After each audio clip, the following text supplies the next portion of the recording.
Good morning बच्चों। जैसा कि आपको पता है कि हम लोग माइटोसिस और मियोसिस कंप्लीट कर चुके हैं। मैंने एनसीईआरटी से आपको डायग्राम की एनालिसिस करा दी, एज वेल एज एनसीईआरटी से आपको मैंने माइटोसिस पढ़ा दी। अब आज देखते हैं दोनों के बीच में क्या डिफरेंसेस है।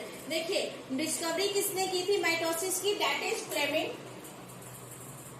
बेटा पहले क्वेश्चन आए हुए हैं, लेकिन अब इससे क्वेश्चंस नहीं आते कि हु डिस्कवर्ड, ठीक है, लेकिन आप फिर भी याद रखिएगा।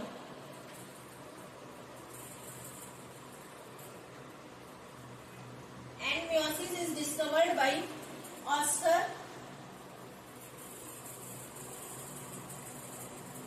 Ferting। ठीक है, अब देखिए अकरेंस कहाँ पे होती है? माइटोसिस के केस में मैंने आपको बताया था कि जनरल ग्रोथ के लिए रिस्पॉन्सिबल होती है, तो अकरेंस इसकी किस में होती है? सोमैटिक सेल्स में। ठीक है, इसकी किस में होती है? मियोसिस की जर्मिनल सेल्स और रिप्रोडक्टिव सेल्स।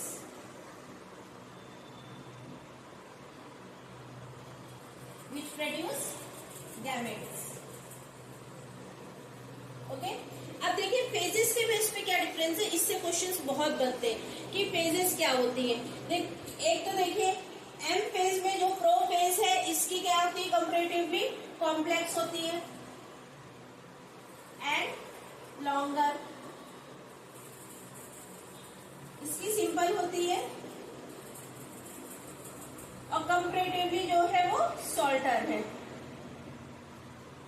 प्रोफेज उसमें जो है, इसमें क्या होता है? क्रॉसिंग ओवर होता है ना, crossing over takes place in case of meiosis. Meiosis में क्रॉसिंग ओवर होता है, ये हम लोग कर चुके हैं डिटेल लेक्चर में। प्रोफेज इसमें क्या क्रॉसिंग ओवर होता है? Crossing over absent.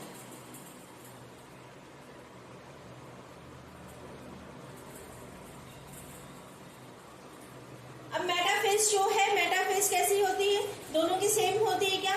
इसमें मेटाफेज में एम फेजिक प्लेट जो बनती है वो कितने नंबर में होती है? क्रोमोसोम अपने आप को सिंगल एक इक्वेटर की लाइन में अरेंज करते हैं, एक प्लेट का फॉर्मेशन होता है। इसमें कितनी प्लेट्स का फॉर्मेशन होता है? 2 प्लेट्स का फॉर्मेशन होता है। इसी वजह से इसमें जो है, जो स्पिंडल फाइबर्स है वो दोनों साइड से क्रोमोसोम्स को होल्ड करते हैं। इसमें सिर्फ एक साइड से, एक पोल के क्रोमोसोम को जो है एक साइड से, एक साइड के ऑपोजिट पोल जो है उसको एक साइड से, तभी इसमें पुलिंग ऑफ क्रोमोसोम्स हो जाती है। और इसमें जो है पुलिंग नहीं होती है, सेंट्रोमियर जो है वो डिवाइड कर जाता है। इसके केस में सेंट्रोमियर डिवाइड कर जाता है, तभी एक से जो है वो डबलिंग ऑफ क्रोमोसोम्स हो जाती है ना, जब डिवाइड कर जाता है सेंट्रोमियर। इसमें डबलिंग नहीं होती, दैट्स व्हाई यहाँ पे क्या हो जाता है? रिडक्शन डिवीजन है ना, कि इसको हम क्या बोलते हैं? Reduction division. क्यों? क्योंकि यहाँ पे जो नंबर ऑफ क्रोमोसोम्स है वो हाफ हो जाते हैं। डबलिंग नहीं होती तो हाफ एक पोल में, हाफ एक पोल में चले जाएंगे और अल्टीमेटली जो डॉटर सेल्स बनेगी उनमें half number of chromosomes present होते हैं। एनाफेज में क्या होता है? Centromere will split, splitting of centromere होती है ना, दैट्स व्हाई क्या हो जाता है? Chromosomes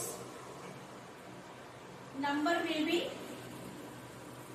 double,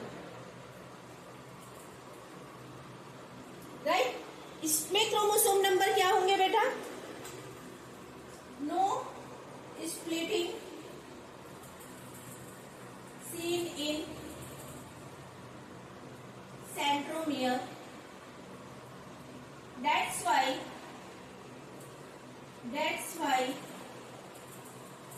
chromosome number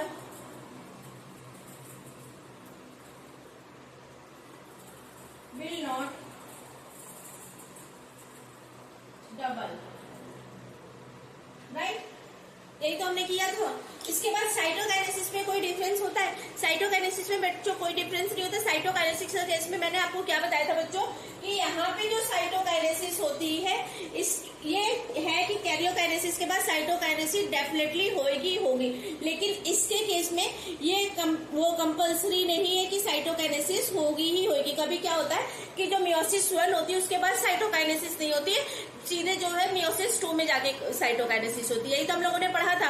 after cytokinesis क्या हो जाएगा, साइटोप्लाज्म विल बी सेपरेटेड। तो यहाँ पे क्या है, साइटोकाइनेसिस कितने पार्ट में कंप्लीट होगी, एक पार्ट में। Cytokinesis completed in 1 part. इसमें क्या है, साइटोकाइनेसिस 1 and 2 takes place। यही तो होगा बच्चों। समटाइम्स मैंने बोला है कि cytokinesis 1 will be absent and directly followed by karyokinesis 2, right ना। अब देखिए साइटोकाइनेसिस के लिए मैंने लिखा है, तो एम फेज जो है वो भी यहाँ पे क्या होगी, एम फेज भी 1 and 2 में जो है वो डिवाइडेड होगी। Meiosis 1 is known as heterotypic division. क्यों मियोसिस 1 को हेट्रोट्रिपिक बोलते हैं, क्योंकि यही भी क्या होता है, नंबर ऑफ क्रोमोसोम्स हाफ हो जाते हैं। ये तो इक्वेशनल डिवीजन की ही तरह है, ठीक है। तो ये एक डिफरेंस बेटा ये भी है ना हमारा कि इक्वेशनल डिवीजन है एंड रिडक्शन ना बच्चों।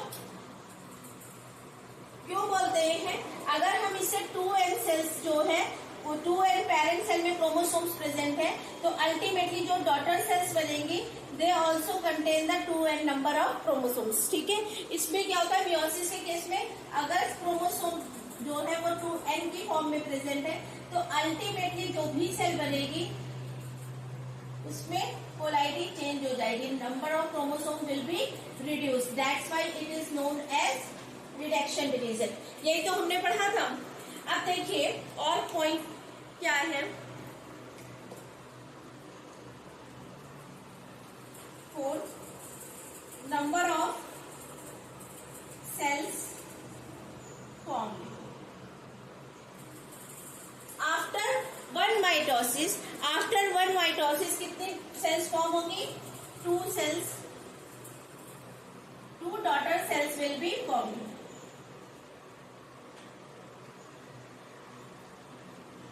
ठीक है। आफ्टर 1 माइटोसिस और after 1 meiosis 4 daughter cells, 4 daughter cells will be 4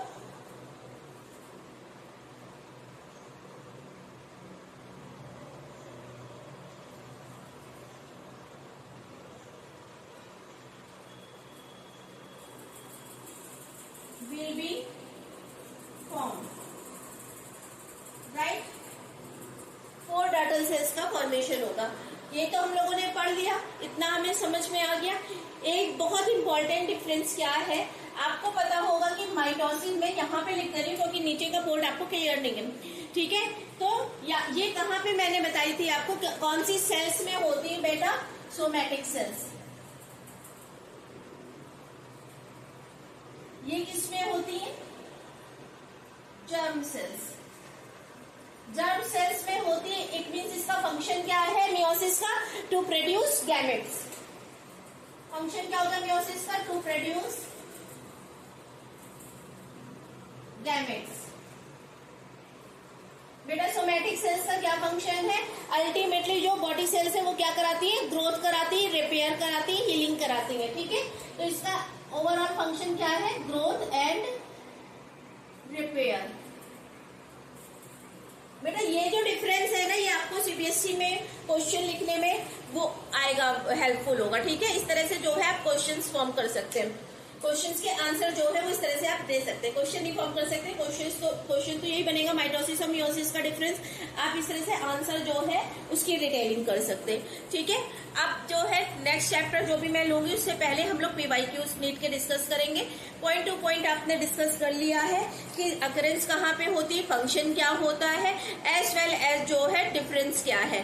thank you, मेरे साथ बने रहिए। अगर आपको मेरा चैनल पसंद आता है, आपको मेरी जो इन्फॉर्मेशन जो है वो वैल्यूएबल लगती, तो प्लीज मेरे चैनल को ज्यादा से ज्यादा लोगों के साथ शेयर कीजिए कि मुझे भी मोटिवेशन मिले। Please like, share and subscribe my channel. Thank you, have a nice day.